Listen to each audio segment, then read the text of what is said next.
మొత్తానికి తెలంగాణ రాష్ట్ర ప్రభుత్వం ఆదాయాన్ని అంటే నిధులను సమకూర్చుకునే పనిలో భాగంగా హైదరాబాద్ సెంట్రల్ యూనివర్సిటీలో ఉన్నటువంటి 400 ఎకరాల భూములను వేలం వేయడానికి సిద్ధపడుతూ ఉంది.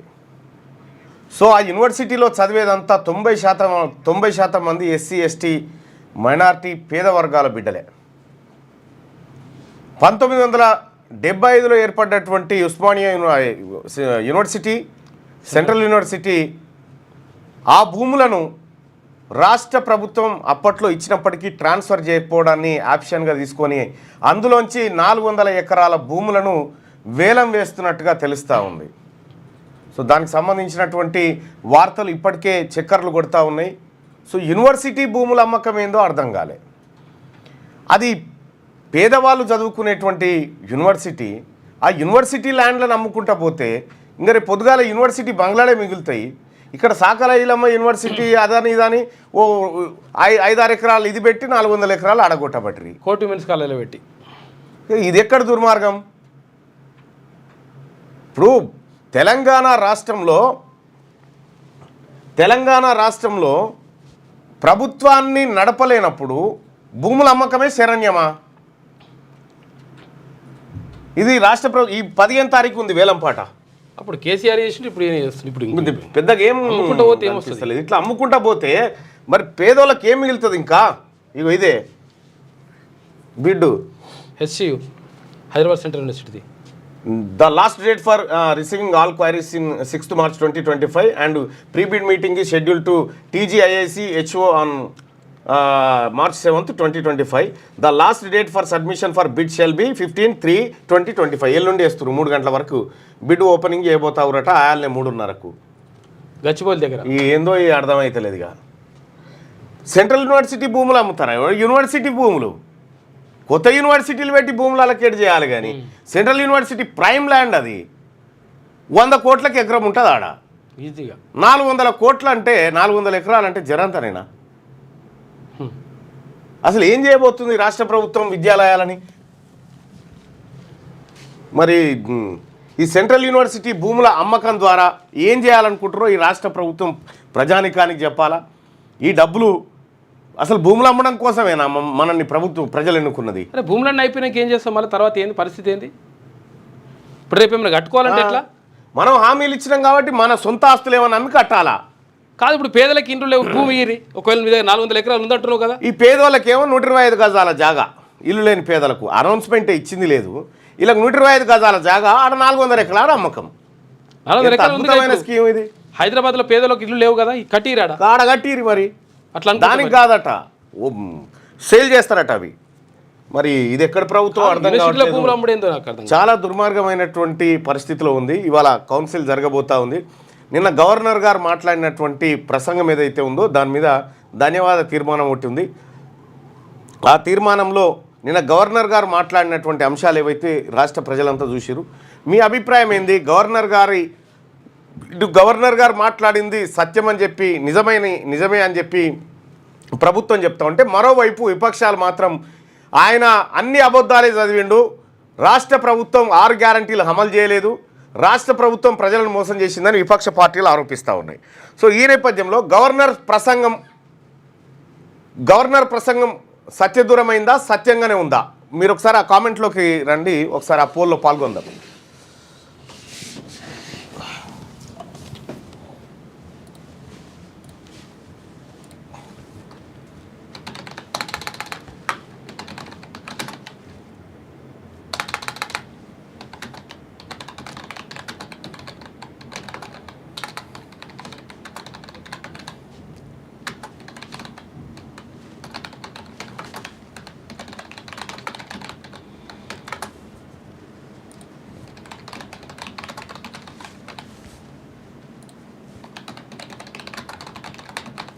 అంటే గవర్నర్ స్పీచ్ అనేది రాష్ట్ర ప్రభుత్వమే రాసి పంపుతుంది, దాన్ని అయినా చదువుతాడు అంతే, అంతవరకే. ఏ ప్రభుత్వం అట్లే చేస్తారు కదా. ఎస్, ఏ ప్రభుత్వం ఉన్నా అదే రాసి పంపుతుంది. మరి నిన్న గవర్నర్ గారు చేసినటువంటి ప్రసంగంలో వాస్తవం ఎంత ఉంది? ఆయన సమగ్రమైనటువంటి కులగణన, దేశానికి ఆదర్శవంతమైన కులగణన, ఇవన్నీ చెప్పుకొచ్చిండు. దాంట్లో వాస్తవాలు ఎన్ని ఉన్నాయి, ఏం లేవు అనేది మీ అభిప్రాయాన్ని తెలియజేయండి. ఈ అంశం ఇట్లా ఉంటే ఒకసారి బోర్డు ఇప్పుడు పెట్టండి. ఈ అంశం ఇట్లా ఉంటే ఇవాళ మన క్యూనిస్కి ఒక అబ్బాయి వచ్చిండు. ఆ అబ్బాయి ఫ్యామిలీ వచ్చింది వాస్తవానికి. ఆ ఫ్యామిలీతో పాటు ఆయన కూడా వచ్చిండు. సో జగన్ని ఎయిర్పోర్ట్లో కోడి కత్తితోని కట్ చేసిరు అనేటువంటి కేసు ఉంది కదా, ఆ కేసులో ఈ కుటుంబం ఇరికిపోయింది అనేటువంటి ఒక చర్చ కూడా జరిగింది. సో అదేమో తెలియదు కానీ 5 సంవత్సరాలు జైల్లో ఉన్నటువంటి అబ్బాయి ఏడాది క్రితం బెయిల్ మీద బయటకు వచ్చిండు. అయితే ప్రతి ఆదివారం పోలీస్ స్టేషన్ పోయి సైన్ చేయాల్సిందే. రిలాక్సేషన్ పిటిషన్ వేసుకునేడానికి కూడా అతని దగ్గర డబ్బులు లేదు. ఆ ఫ్యామిలీ చాలా బీద ఫ్యామిలీ. అక్కడ నాకున్నటువంటి సమాచారం ఏంటంటే అక్కడ జగన్ గారు చుట్టూ 40-50 మంది తిరిగి ఉన్నారట ఫోటోలు దిగడానికి. ఏదో ఐడి కార్డో లేకపోతే ఇట్లా పెట్టుకునేది ఏదో పిన్నో ఇట్లా పొయ్యి ఉంటుంది అనేటువంటి ఒక డౌట్ వచ్చింది. అయితే దాన్ని అప్పటికి జగన్ గారు మర్చిపోయిండు, ఇది కామన్లే వట్టిదే అని ఆయన వెళ్ళిపోయిండు. ఎక్కడో వెళ్ళిపోయిన తర్వాత జగన్ మీద కత్తితో దాడి జరిగింది అనేది హైదరాబాద్ వచ్చినాక మళ్ళీ సృష్టించారు. ప్రశాంత్ కిషోర్ సృష్టించి అట్లా అది కాస్త అటు టీడీపీ వైఎస్ఆర్సీపీకి రాజకీయ అంశంగా మారిపోయింది. పాపం ఈ పిల్లగాన్ని మళ్ళీ ఆయన జగన్ గారే వచ్చి చెప్పిండట, ఆ బాబుది ఏం తప్పలేదా, అది చెప్పిండు. అప్పటికే ఈ బాబును కొట్టిరట. దాంతో ఇక కేసు ఎన్ఐఏ దాకా పోయింది. సరే ఏది పోయినా సరే ఆ కేసు వ్యవహారం అంతా పక్కకు పెడితే ఆ కుటుంబం ఛిద్రం అయిపోయింది మొత్తం. తినడానికి తిండి లేక నానా అవస్థలు పడుతూ ఉంది ఆ కుటుంబం. ఆ కుటుంబం వాళ్ళ అమ్మ నాన్న వచ్చి వాళ్ళ అమ్మ కూడా వచ్చారు. పిలువు ఇట్లా ఈ అబ్బాయే శ్రీనివాస్ అని అదేం పెట్టకు శ్రీనివాస్ అని ఈ అబ్బాయే పాపం వాళ్ళ కుటుంబం ఆర్థికంగా అన్ని రకాలుగా సర్వనాశనం అయిపోయింది. ఆ హోటల్లో పనిచేసుకునేటువంటి బిడ్డ ఎట్రమ్మా డోర్ పెట్టు. ఆయన ఎవరు నానవా అన్నయ్య? ఓకే వద్దు పెద్ద వద్దు ఇట్రా. ఇక అయితే ఏం జరిగిందంటే వీళ్ళ 5 సంవత్సరాలు అబ్బాయి ఎయిర్పోర్ట్లో హోటల్లో పనిచేసేటువంటి అబ్బాయి ఆయన 40,000 రూపాయల దాకా సంపాదించేటోడు. అట్లే తోచిన కాడికి పేదోళ్ళకి సాయం చేసేటోడు. ఆ అబ్బాయి కత్తితో దాడి చేసిండని చెప్పి ఆ రాజకీయ వాతావరణాన్ని సృష్టించి అబ్బాయిని జైలు వేసారు. 5 సంవత్సరాలు జైల్లో ఉన్నాడు. ఆ తర్వాత జైలు నుంచి బయటకు వచ్చిన తర్వాత కండిషన్ బెయిల్ ఉండే. పాపం ఆ బెయిల్ రిలాక్సేషన్ చేసుకోవడానికి కూడా అంటే రిలాక్సేషన్ పిటిషన్ వేసుకోవడానికి కూడా వాళ్ళకు డబ్బు లేక మొత్తం వాళ్ళ జీవితం అంతా నాశనం అయిపోయింది. అటు అది ఆ కోడి కత్తి తర్వాత జగన్మోహన్ రెడ్డి గారు గెలిచి ముఖ్యమంత్రి అయిండు. ఆ ఎపిసోడ్ అయిపోయిన తర్వాత మళ్ళీ చంద్రబాబు నాయుడు గారు ముఖ్యమంత్రి అయిండు. బలైంది మాత్రం ఈ బాబు. గతంలో సత్యం బాబుది అదే పరిస్థితి. అంతకంటే ముందు ఆయేషా మీరా హత్య కేసులో సత్యం బాబుది అదే పరిస్థితి, ఈ బాబుది అదే పరిస్థితి.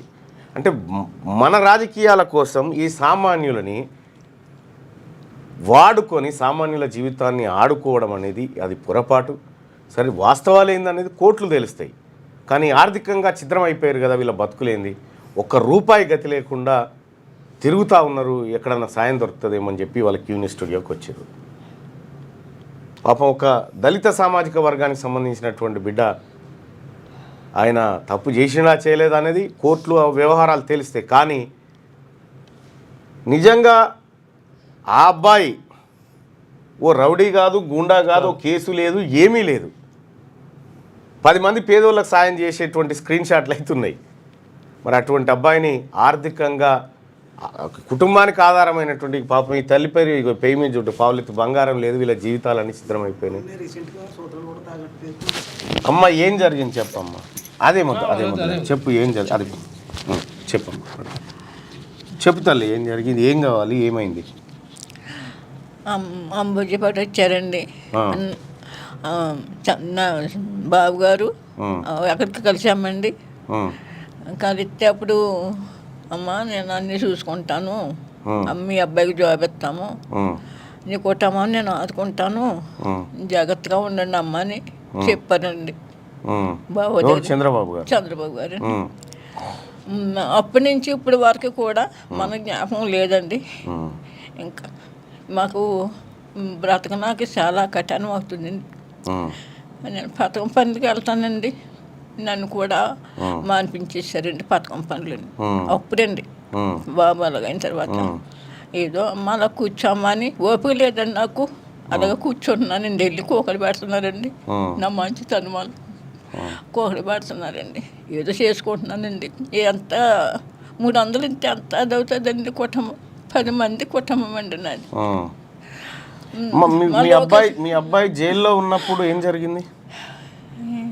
కుటుంబం అండి, కుటుంబము 6 ఈరు వచ్చండి 10 చేయలేదు ఇచ్చేటి ఇవ్వనండి. దానివల్ల కట్టాను.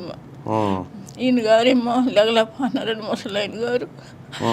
అప్పుడు మళ్ళీ లోకేష్ గారి దగ్గరికి వెళ్ళానండి. కాకినాడ కాకినాడ అవతల మా ఊరు వచ్చారండి. అప్పుడు ఆయన కూడా కలుసుకున్నానండి. కలుసుకుంటే ఆయన కూడా అమ్మ నేను ఉన్నాను, మీకేం భయం లేదు, నేను చూసుకుంటానమ్మా అని ఆయన అన్నారండి. ఆయన ఊసలేదు. ఈయన ఎవరు పట్టించుకోవట్లేదు, ఎవరు పట్టించుకోవట్లేదండి. అందుకు తమ దగ్గరికి చేస్తారని న్యాయం చేస్తారని మీ దగ్గరికి తమ దగ్గరికి నేను వచ్చాను. అక్కడ ఏపీ నుంచి అయితే ఆ అబ్బాయి ఘటన జరిగిన తర్వాత అబ్బాయి జైల్లో ఉంటే ఇటు చంద్రబాబు నాయుడు గారు కానీ లోకేష్ గారు కానీ వాళ్ళందరూ కూడా ఈ కుటుంబానికి భరోసా ఇచ్చారట. అమ్మ మేము ఆదుకుంటాము, ఆ అబ్బాయికి అన్యాయం జరిగింది, అతనికి ప్రభుత్వం ఒక ఉద్యోగం ఇస్తాము, మీ కుటుంబానికి ఆదుకుంటామని చెప్పి చాలాసార్లు చెప్పారట. కానీ అక్కడ ప్రభుత్వం ఏర్పడి ఏడాది గడుస్తుంది, కానీ ఇప్పటి వరకు ఏడాది దగ్గరికి వస్తుంది, కానీ ఇప్పటి వరకు ఎలాంటి సాయం జరగలేదు. ఇంకా మేము ఆర్థిక పరిస్థితి దిగజారిపోయింది మా కుటుంబాన్ని అని చెప్పి వాళ్ళు ఆవేదన వ్యక్తం చేస్తూ ఉన్నారు. సో చంద్రబాబు గారు చెప్తే చేస్తాడని నాకైతే నమ్మకం. ఎందుకంటే ఆయన అంత అల్లటప్పగా చెప్పాడు కూడా. కాబట్టి మీరు ఒక్కసారి మళ్ళొక్కసారి అప్పీల్ ఏదైనా త్రూలో ప్రయత్నం చేయండి. నేను కూడా నా ప్రయత్నం చేస్తా, అంటే మీకు చేయించడం కోసం. రెండోది, ఇప్పుడు మీరు తాత్కాలికంగా చాలా ఇబ్బందుల్లో ఉన్నారు కాబట్టి మా తరఫున నేనైతే కొంత సాయం చేస్తా. కానీ పబ్లిక్ని కూడా రిక్వెస్ట్ చేద్దాం, ఒకసారి ఈ కుటుంబాన్ని ఆదుకోమని చెప్పి పబ్లిక్ని కూడా రిక్వెస్ట్ చేద్దాం. ఎవరిది ఫోన్పే గూగుల్ పే ఉంది? ఎవరిది ఉందా? ఎవరు నీదేనా? ఓకే, ఒకసారి రాయొచ్చా మరి? ఓకే, ఇటు రా, ఇక్కడ రా. నెంబర్ చెప్పండి. 93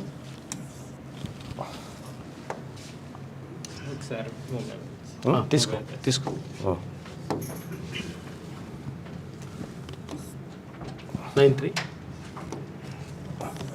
సో దయచేసి ఎవరో రాజకీయాలకు వీళ్ళ కుటుంబాలు బలైపోయినటువంటి పరిస్థితి చాలా దేశవ్యాప్తంగా సంచలనం సృష్టించింది కేసు. అంటే కోడికత్తి కేసు అని ఆ ఎలక్షన్ మొత్తం ఇదే జరిగింది. ఎలక్షన్ మొత్తం ఈ కుటుంబం మీదకైనా జరిగింది. పాపం వీళ్ళ కుటుంబం ఇట్లా అయిపోయింది. అక్కడ అధికారం మార్పు కుటుంబాల మధ్య జరిగిపోయింది. అట్లా తిండి లేదు, కంటి లేదు, రోడ్ల మీద తిరుగుతున్నాం కానీ పట్టించుకునే అప్పుడైతే దళిత కాలంలో లోకేష్ గారిని కలిసాం సార్.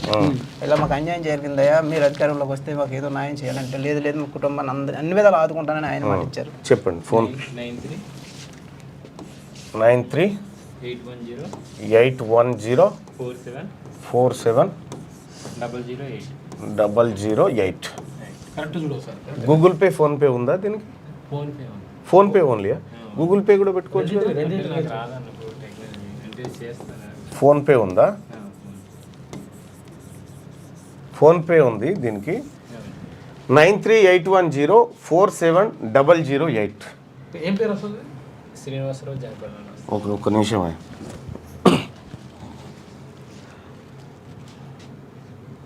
ఫోన్పే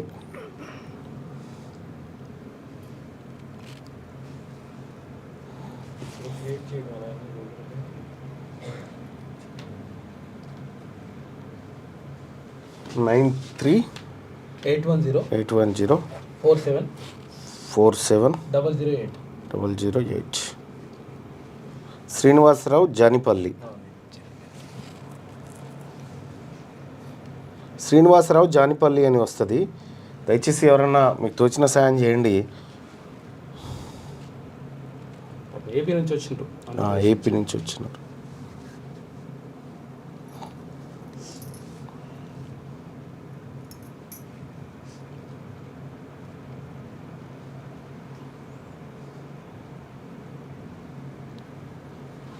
నా వంతుగా నేను చేశా. ఓకే, చూసావుగా? రైట్. అటు ప్రజలారా ఏం జరిగింది ఏం వ్యవహారం అనేది తర్వాత సపరేట్ ఇంటర్వ్యూలో వాళ్ళ తల్లితోటి వాళ్ళ అన్నతోటి సుదర్శన్ అన్న మాట్లాడిస్తాడు. దయచేసి ఎవరన్నా ఏది మానవతా దృక్పథంతో కొంత సాయం చేయండి. 9381047008 నెంబరు. ఈయన పేరు శ్రీనివాసు. ఫోన్పే ఉంది. మొత్తం ఛిద్రమైపోయింది కుటుంబం. వాళ్ళకు ఏడవడానికి కూడా కన్నీళ్ళు లేవు కళ్ళల్లో. ఆ పరిస్థితి ఉంది. సరే, ఆ కేసుల వ్యవహారం ఎటుపెట్టినా వాస్తవానికి అక్కడ జరిగింది వేరే, ఇక్కడ ప్రచారం జరిగింది వేరే అనేది చాలామందికి తెలిసింది. So AP CM Chandrababu Naidu గారు అలాగే లోకేష్ గారు మీరు ఆల్రెడీ వీళ్ళకి హామీ ఇచ్చినారు కాబట్టి ఆ హామీని నిలబెట్టుకోండి, ఈ కుటుంబానికి ఇచ్చినటువంటి హామీని. ఎందుకంటే ఒక నాయకుడు వస్తే తొంగి చూడడం తప్పైపోయింది. సో అట్లా ఉద్యోగం పోయింది, ఎయిర్పోర్ట్లో హోటల్లో పనిచేసే ఉద్యోగం పోయింది, అంతా పోయింది.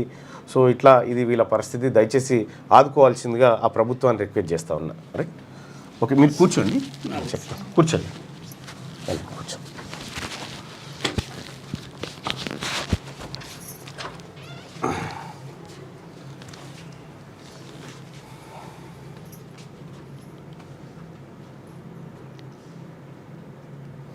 నిన్న అసెంబ్లీలో గవర్నర్ చేసిన ప్రసంగం వాస్తవమేనా, అబద్ధాలు ఉన్నాయా? వాస్తవాలు చెప్పిండు అనుకుందాం, కానీ అబద్ధాలు చెప్పాడని 58%, వాస్తవాలు చెప్పాడని చెప్పి 42% మంది అభిప్రాయపడ్డారు. ఇక వెలుగు దినపత్రికలో ఉన్నటువంటి వార్తలు చూస్తే తెలంగాణ గేమ్ చేంజర్ మహాలక్ష్మి ఉచిత బస్సు స్కీమ్తో మహిళలకు 5,000 కోట్ల ఆదా. గవర్నర్ జిష్ణుదేవ్. రాష్ట్రంలో ప్రజలే కేంద్రంగా పాలన సాగుతున్నది. తెలంగాణకు అన్నదాతలే ఆత్మ. వారి అభివృద్ధికి అధిక ప్రాధాన్యత. రూపాయలు 25,000 కోట్లతో రైతు రుణమాఫీ చేసినాం. వరికి 500 బోనస్ ఇస్తున్నాం. రైతుల కోసం వ్యవసాయ కమిషన్ ఏర్పాటు చేసినాం. స్కిల్ యూనివర్సిటీతో యువత నైపుణ్యం పెంచుతున్నాం. బీసీలకు 42% రిజర్వేషన్లు, ఎస్సీ వర్గీకరణ బిల్లులు తెస్తున్నాం. ప్రతి సభ్యుడు తప్పకుండా సభకు రావాలి, చర్చలో పాల్గొనాలి. అసెంబ్లీలో ఉభయ సభలను ఉద్దేశించి గవర్నర్ ప్రసంగం. రాష్ట్రంలో మహాలక్ష్మి పథకం గేమ్ చేంజర్గా మారిందని గవర్నర్ జిష్ణుదేవ్ వర్మ అన్నారు. మహిళలకు ఉచిత బస్సు ప్రయాణం కల్పిస్తున్నామని చెప్పారు. ఇప్పటి వరకు 149.63 కోట్ల ఉచిత బస్సు ట్రిప్పులను కల్పించామని తెలిపారు. మహాలక్ష్మి పథకం ద్వారా మహిళలకు 5,005 కోట్ల ఆదా అయిందని వెల్లడించారు. ఇందిరా మహిళా శక్తి మిషన్ పాలసీ ద్వారా 1,00,000 కోట్ల ఆర్థిక సాయం చేయడమే లక్ష్యంగా పెట్టుకున్నామని తెలిపారు. రాష్ట్రంలో ప్రజలే కేంద్రంగా పాలన సాగుతున్నదని చెప్పారు. బుధవారం శాసనసభ బడ్జెట్ సమావేశాల ప్రారంభం సందర్భంగా ఉభయ సభలను ఉద్దేశించి గవర్నర్ జిష్ణుదేవ్ వర్మ ప్రసంగించారు. నిన్న ప్రసంగించడం జరిగింది గవర్నర్ జిష్ణుదేవ్ వర్మ. ఉభయ సభలను ఉద్దేశించి నిన్న అంటే ప్రారంభం రోజు చేస్తారు కదా, శాసనసభ శాసన మండలి రెండుని ఉద్దేశించి అక్కడ మాట్లాడిండు. అయితే నిన్న చాలా చదివిండు. రాష్ట్ర ప్రభుత్వం రాసిచ్చినటువంటి స్క్రిప్ట్ను దాదాపుగా చదివి మా ప్రభుత్వం మంచి చేస్తుంది అనేటువంటి ప్రయత్నం ఆయన చేస్తే నిన్న మండల్లో అదే అసెంబ్లీలో ఇటు టీఆర్ఎస్ వాళ్ళు కూర్చున్నారు, ఇటు కాంగ్రెస్ వాళ్ళు కూర్చున్నారు. ఒకటే అరుపులు బీఆర్ఎస్ వాళ్ళు. వాళ్ళు అరుస్తూ ఉంటే వీళ్ళేమో సపోర్ట్ చేస్తలేరు. మరి వాళ్ళు అరుస్తుంటే మీరు సపోర్ట్ చేయరని సీఎం లోపలికి పిలిచి ఆ విప్పులను వాళ్ళని తిట్టిండట. వార్తలు విన్నా నేను చూడలేదు. తిట్టిండట. మీరు సపరేట్ కూకుంటే జనానికి రాంగ్ మెసేజ్ పోతుంది, మీరు కూడా అరవాలని చెప్పిండట. మీరు ఆల్లోలు పెడితే మీరు కూడా పెట్టాలి. అయితే వాస్తవానికి కాంగ్రెస్ పార్టీ నుంచి అంత గట్టిగా వాళ్ళని ఎదుర్కొనేటువంటి వాయిస్ వీళ్ళ దగ్గర లేదు. ఏంటంటే వీళ్ళు వాస్తవానికి ఈ ప్రభుత్వం మాది అనుకునుడు కంటే ఇందులో నేను ఓ సభ్యునిలే మిగతా వాళ్ళు చూసుకుంటారులే అనేటువంటి భావనలో ఉన్నట్టుగా కనిపిస్తూ ఉంది. సరే, ఇప్పుడు కాసేపట్లో మండలి సమావేశాలు కూడా ప్రారంభం కాబోతూ ఉన్నాయి కాబట్టి నేను కొద్దిసేపు ఇంకొక 10 మినిట్స్ ఉండి మిగతా వార్తలు అందిస్తాడు మీకు. ఇండియన్ బిలియనీర్లకు 3 లక్షల కోట్ల లాస్ వచ్చిందట. మార్కెట్ పడిపోతుండడంతో ఇండియన్ బిలియనీర్లు భారీగా నష్టపోతున్నారు. అయితే దేశంలోని టాప్ 7 మంది బిలియనీర్లు 3 లక్షల కోట్ల రూపాయలు అంటే $34 బిలియన్ కోల్పోయారు. అందరికంటే గౌతమ్ అదాని ఎక్కువగా నష్టపోయాడు. వీళ్ళ నష్టమే మన రాష్ట్రంలో సగం అప్పు పోతుంది. ఊపర్ షేర్వాణి అందరు పరేషాని. ఆర్థిక పరిస్థితిపై సీఎం రేవంత్. కేసీఆర్ చేసిన అప్పులు తప్పులకే ప్రతి నెల 6,500 కోట్లు. రాష్ట్రానికి ఆయన ఇచ్చింది ఫైనాన్షియల్ క్యాన్సర్. వాస్తవాలు ఎన్నాళ్ళు దాచిపెడతారు? అబద్ధాలు చెప్తూ రాష్ట్రాన్ని నడపలేం. నిజాలు మీతో పంచుకొని అభివృద్ధికి కృషి చేస్తా. 10 ఏళ్ళు పాలించిన వాళ్ళు మమ్మల్ని 10 నెలలకే దిగిపో అంటున్నారు. వాళ్ళ ఫామ్ హౌస్ గుంజుకున్నానా? వాళ్ళ బాధ ఏందో అర్థం కావట్లే. కేసీఆర్ ఫ్యామిలీ మొత్తం ప్యాకేజీలు అబద్ధాలు మాట్లాడుతున్నారని ఫైర్. జేఎల్ పాలిటెక్నిక్ లెక్చరర్ జాబ్లకు ఎంపికైన వాళ్ళకి నియామక పత్రాలు అందజేసిన సమయంలో ఊపర్ షేర్వాణి అందరు పరేషాని. మాతాని ఏం లేదా అంత డొల్లా అని చెప్పేసిండు ఎవరు? రేవంత్ రెడ్డి గారు. మీ స్కీములు మీకు ఇత్తాని అన్ని వస్తాయే, ఊపర్ షేర్వాణి అందరు పరేషాని అని చెప్పేసిండు. మరి ఈ ఊపర్ షేర్వాణి అందరు పరేషాని కథ ముందుగాల మనం హామీ ఇచ్చేటప్పుడు చూసుకోవాలి కదా ఏం హామీ ఇస్తున్నామని. సరే మాట్లాడదాం అది టైం వచ్చినప్పుడు. ఎట్లా పంచాలో మీరే చెప్పండి. రాష్ట్ర ప్రభుత్వానికి సంబంధించిన పైసా లెక్క తాను చెప్తానని, తన నెల జీతం కూడా ఇస్తానని, దాన్ని ఎట్లా పంచాలో చెప్పాలని సీఎం రేవంత్ అన్నారు. ప్రతి నెల రాష్ట్ర ప్రభుత్వానికి 18,000 కోట్ల నుంచి 18,500 కోట్ల వరకు ఆదాయం వస్తున్నదని తెలిపారు. దీంట్లో 6,500 కోట్లు ఉద్యోగుల జీతభత్యాలకు ఇస్తున్నామని, మరో 6,500 కోట్లు కేసీఆర్ చేసిన అప్పులు తప్పులకు ప్రతి నెల 10వ తారీఖు వరకు కట్టాల్సి వస్తుందని వివరించారు.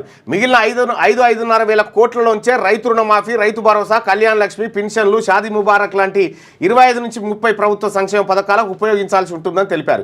ఇవి కాకుండా కూలిపోయిన కాళేశ్వరం నిర్మాణం, ఆగిపోయిన శ్రీశైలం లెఫ్ట్ కెనాల్ కట్టాలని, రింగ్ రోడ్ నిర్మాణానికి ఇవ్వాలని అన్నారు. గత ప్రభుత్వం కాంట్రాక్టర్లకే 42,000 కోట్ల బకాయిలు పెట్టిపోయిందని తెలిపారు.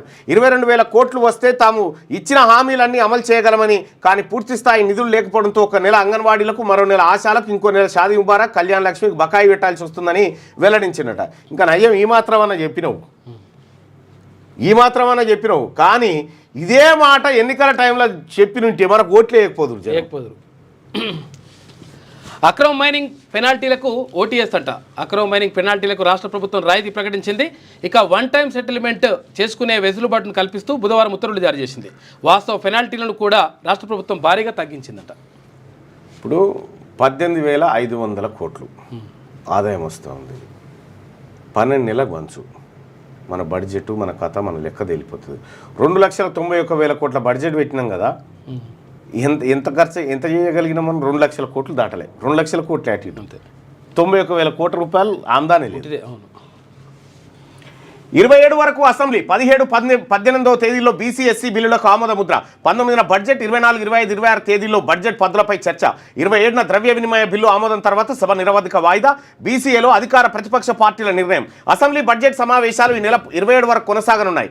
19వ తేదీన డిప్యూటీ సీఎం బట్టి విక్రమార్క అసెంబ్లీలో బడ్జెట్ ప్రవేశపెట్టనున్నారు. అసెంబ్లీలో స్పీకర్ గడ్డం ప్రసాద్ కుమార్ అధ్యక్షతన బుధవారం జరిగిన బీఎస్సీ సమావేశంలో ఈ మేరకు నిర్ణయం తీసుకున్నారు. ఈ మీటింగ్కు సీఎం రేవంత్, ప్రతిపక్ష నేత కేసీఆర్ హాజరు కావాల్సి ఉండగా ఇద్దరు అటెండ్ కాలేదు. ప్రభుత్వం తరఫున డిప్యూటీ సీఎం బట్టి విక్రమార్క, అసెంబ్లీ వ్యవహారాల మంత్రి శ్రీధర్ బాబు, మంత్రి పొన్నం ప్రభాకర్, బీర్లా ఐలయ్య, బీఆర్ఎస్ నుంచి హరీష్ రావు, వేముల ప్రశాంత్ రెడ్డి, సిపిఐ నుంచి కూనంనేని సాంబశివరావు, ఎంఐఎం నుంచి అక్బరుద్దీన్ ఓవైసీ హాజరై సమావేశాల షెడ్యూల్పై చర్చించారట. 27 తారీఖు వరకు అసెంబ్లీ నడిచేటువంటి అవకాశం ఉంది. ఇక ఇవాళ ఒకరోజు నడిస్తే ఆ తర్వాత సెలవు, ఆ తర్వాత మళ్ళా 15, 16 తేదీల్లో ఏది బీసీ బిల్లు, ఎస్సీ బిల్లు ఆమోదం జరిగేటువంటి అవకాశం ఉంది. ఇక 17 నాడు అసెంబ్లీ, 17, 18వ తేదీలో బీసీ ఎస్సీ బిల్లులకు ఆమోద ముద్ర, 19న బడ్జెట్ పెట్టే అవకాశం ఉందట. 19 నుంచి 27 వరకు సభ జరుగుతుంది అనేది నిన్న బీఎస్సీలో జరిగినటువంటి చర్చ. ఇక RRR వరకు హెచ్ఎండిఏ పరిధిని పెంచుతూ సర్కారు ఉత్తర్వులు. హెచ్ఎండిఏలోకి మరో 4 జిల్లాల్లోని 16 మండలాలు, ఇక మొత్తం 11 జిల్లాలు, 104 మండలాలు, 1355 గ్రామాలకు విస్తరించిన పరిధి. ఫ్యూచర్ సిటీ అభివృద్ధికి అథారిటీ, చైర్మన్గా సీఎం, వైస్ చైర్మన్గా మున్సిపల్ మంత్రి, రెండు ఆయనే. మున్సిపల్ చైర్మన్ ఎవరు? మున్సిపల్ మంత్రి ఎవరు ఇప్పుడు? ఓకే, ఇన్న శ్రీధర్ బాబు ఐటీ అదే. సభ్యులుగా మరో 11 మంది ఉన్నతాధికారులు. ఫ్యూచర్ సిటీలో 7 మండలాల్లోని 56 గ్రామాలు. FCDA ఏర్పాటుకు ఉత్తర్వులు జారీ చేసిన మున్సిపల్ శాఖ. పరిధిని పెంచిరు. RRR పరిధిని సర్కారు ఉత్తర్వులు. హెచ్ఎండిఏలోకి మరో 4 జిల్లాల్లోని 16 మండలాలు, మొత్తం 11 జిల్లాలు, 104 మండలాలు, 1355 గ్రామాలకు విస్తరించిన పరిధి. హెచ్ఎండిఏ పరిధిని ఇంకా పెంచిరు. హైదరాబాద్ మెట్రోపాలిటన్ డెవలప్మెంట్ అథారిటీ పరిధిని పెంచుతూ రాష్ట్ర ప్రభుత్వం కీలక నిర్ణయం తీసుకుంది. హెచ్ఎండిఏ పరిధిలోకి మరో 4 జిల్లాల్లోని 16 మండలాలను చేరుస్తూ ఉత్తర్వులు జారీ చేసింది. మహబూబ్ నగర్, వికారాబాద్, నాగర్ కర్నూలు, నల్గొండ జిల్లాలోని 16 మండలాలను హెచ్ఎండిఏ పరిధిలోకి తీసుకొచ్చింది. తాజా నిర్ణయంతో కొత్తగా 3000 చదరపు కిలోమీటర్ల భూభాగం హెచ్ఎండిఏ పరిధిలోకి చేరనుంది. కొత్తగా చేర్చిన 16 మండలాలతో కలిపి హెచ్ఎండిఏ పరిధి మొత్తం 11 జిల్లాలు, 104 మండలాలు, 1355 గ్రామాలకు పెరిగింది. ఇప్పటి వరకు 7 జిల్లాల వరకు ఉన్న ఈ పరిధిలో తాజాగా 4 జిల్లాలు చేర్చడంతో మొత్తం 11 జిల్లాలకు పెరిగింది. ORR నుంచి RRR వరకు హెచ్ఎండిఏను విస్తరించారు. హెచ్ఎండిఏ పరిధి విస్తరణతో ప్రభుత్వం చేపట్టిన మాస్టర్ ప్లాన్ అమల్లోకి రానుంది. దీంతో హైదరాబాద్ పరిధిలో విప్లవాత్మకమైన మార్పులు రానున్నాయి. 2031 మాస్టర్ ప్లాన్ ఇప్పటి వరకు అమల్లో ఉండగా దీనిని మరో 25 ఏళ్లు పొడిగించే అవకాశాలున్నాయి. హెచ్ఎండిఏ విస్తరణ పెరగడంతో భూముల రేట్లు కూడా భారీగా పెరిగే అవకాశం ఉంది. అలాగే హైదరాబాద్ సిటీ అభివృద్ధి కూడా RRR వరకు విస్తరించనుంది. గత 10 ఏళ్లుగా హైదరాబాద్ సిటీ విస్తరిస్తూ వచ్చింది. దీంతో శివార్లలోని భూములు ధరలకు రెక్కలొచ్చాయి. ప్రభుత్వ తాజా నిర్ణయంతో నగర శివార్లోని భూములు ధరలు అమాంతం పెరగబోతా ఉన్నాయంటూ ఒక వార్తను చూస్తున్నాం. హెచ్ఎండిఏ పరిధి పెరిగింది. సో ఈ పరిధిలో భూముల వాల్యుయేషన్ పెరిగేటువంటి అవకాశం ఉంది. తద్వారా పన్నులు పెంచుకోవచ్చు ప్రభుత్వం. ప్రతిపక్షాల విమర్శలను గట్టిగా తిప్పికొట్టాలి. సిఎల్పి మీటింగ్లో కాంగ్రెస్ ఎమ్మెల్యేలకు సీఎం రేవంత్ దిశానిర్దేశం. గవర్నర్ స్పీచ్కు బీఆర్ఎస్ సభ్యులు అడ్డు తలుగుతుంటే విప్పులు ఏం చేస్తున్నారు? మీరు మౌనంగా ఉంటే ప్రజల్లోకి తప్పుడు సంకేతాలు వెళ్తాయి. సభ్యులు రోజు సభకు రావాలి. అగో అగో చిన్న దోమ. మీరు మౌనంగా ఉంటే ప్రజల్లోకి తప్పుడు సంకేతాలు వెళ్తాయి. సభ్యులు రోజు సభకు రావాలి, పట్టు ఉన్న అంశంపై మాట్లాడాలని సూచన. అసెంబ్లీ కౌన్సిల్లో ప్రతిపక్ష సభ్యులు చేసే విమర్శలను ధీటుగా తిప్పికొట్టాలని కాంగ్రెస్ ఎమ్మెల్యేలకు సీఎం రేవంత్ రెడ్డి సూచించారు. గవర్నర్ ప్రసంగిస్తున్న సమయంలో బీఆర్ఎస్ సభ్యులు ప్రభుత్వానికి వ్యతిరేకంగా నినాదాలు చేస్తుంటే సభ్యులు విప్పులు మౌనంగా ఉండటం ఏమిటని సీఎం అసహనం వ్యక్తం చేశారు. తప్పులు చేసిన వాళ్ళు సభలో న్యూసెన్స్ చేస్తుంటే ధీటుగా ప్రతిఘటించాలే కదా, ఈ విషయంలో విప్పులు పూర్తిగా విఫలమయ్యారంటూ ఆయన ఫైర్ అయ్యారు. అంటే వాస్తవానికి కూడా సబ్జెక్ట్ ఉండాలి మన దగ్గర. ఫస్ట్ ఎదుర్కొనే సబ్జెక్టు మన దగ్గర ఉండాలి. ఏ పాయింట్ ఉన్నది అనేది మనం ఆత్మపరిశీలన మాట్లాడుతుంటే మనం గట్టిగా కౌంటర్ ఇవ్వాలి సబ్జెక్టు తోటి. అదే విషయం అంటే పాక్ ట్రైన్ ఐజాక్ 346 మంది బందీలు విడుదల. భద్రతా దళాల ఆపరేషన్లో 33 మంది మిలిటెంట్లు హతం. 21 మంది ప్రయాణికులు, 4 సైనికులు మృతి. ముగిసిన రెస్క్యూ. రైలు హైజాక్ వీడియోను రిలీజ్ చేసిన బలూచ్ లిబరేషన్ ఆర్మీ. అక్కడ ఏం జరిగింది చూడండి, మన దగ్గర మనం ఒకసారి కాందార్లో విమానం హైజాక్ చేసారు. మనది ఎయిర్ ఇండియా విమానాన్ని హైజాక్ చేసి కాందార్ పట్టుకపోయారు. కాందార్ పట్టుకపోతే ఇక్కడ ఉన్నటువంటి ఎవరైతే ఏది తీవ్రవాదులు ఉన్నారో వాళ్ళని విడిపించడం కోసం వాడు విమానం హైజాక్ చేసి తీసుకపోతే అందులో ఉన్న ఏ ప్రయాణికునికి కూడా ఏమీ కాకుండా అప్పుడు భారత ప్రభుత్వం వీళ్ళందరూ కూడా రాయబారం నడిపి ఖైదీలను వదిలిపెట్టారు. కానీ ప్రజలకేం కానీలే. ఈడ వీళ్ళతో పాటు 21 మంది ప్రయాణికులు, 4 సైనికులు మృతి. ఇగో ఇట్లా చేసిరు వాళ్ళు. అంటే వాళ్ళు ప్రజలు పోయినా సరే కానీ ఏఐతో 3 నెలల్లో 2000 మంది ఉద్యోగులను తొలగించిన ఐటీ కంపెనీలు. ఐటీ ఉద్యోగుల పని అయిపోతా ఉందట ఏఐ తోటి. కాల్పుల విరమణకు ఉక్రెయిన్ ఓకే. ఇక జెడ్డాతో అమెరికాలో చర్చలు సఫలం. 30 రోజులు సీజ్ ఫైర్కు అంగీకరించిన ఉక్రెయిన్ ఇప్పుడు బంతి రష్యా కోర్టులో ఉందన్న అమెరికా. పుతిన్ కూడా ఓకే అంటారని భావిస్తున్న ట్రంప్ పుతిన్ త్వరలోనే మాట్లాడుకుంటారన్న రష్యా. ఇక స్టీల్ అల్యూమినియం పై ఇక్కడ వీళ్ళ మైలపోలంతో దాకా కొట్టుకునే టాకా చూసిండు తమాషా అమెరికా. కరెక్టే. వీళ్ళు బలహీనులు కాగానే ఊకోరు అని చెప్తున్నాడు. రష్యా మొత్తం కూడా మా సైనికులంతా చచ్చిపోయారు. తర్వాత మొత్తం మందుగుండు సామాగ్రి అంతా అయిపోయింది.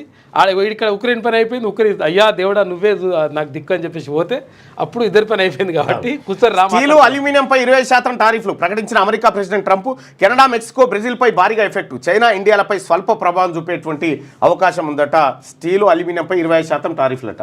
సో ఇది వెలుగు దినపత్రికలో ఉన్నటువంటి వార్తలు.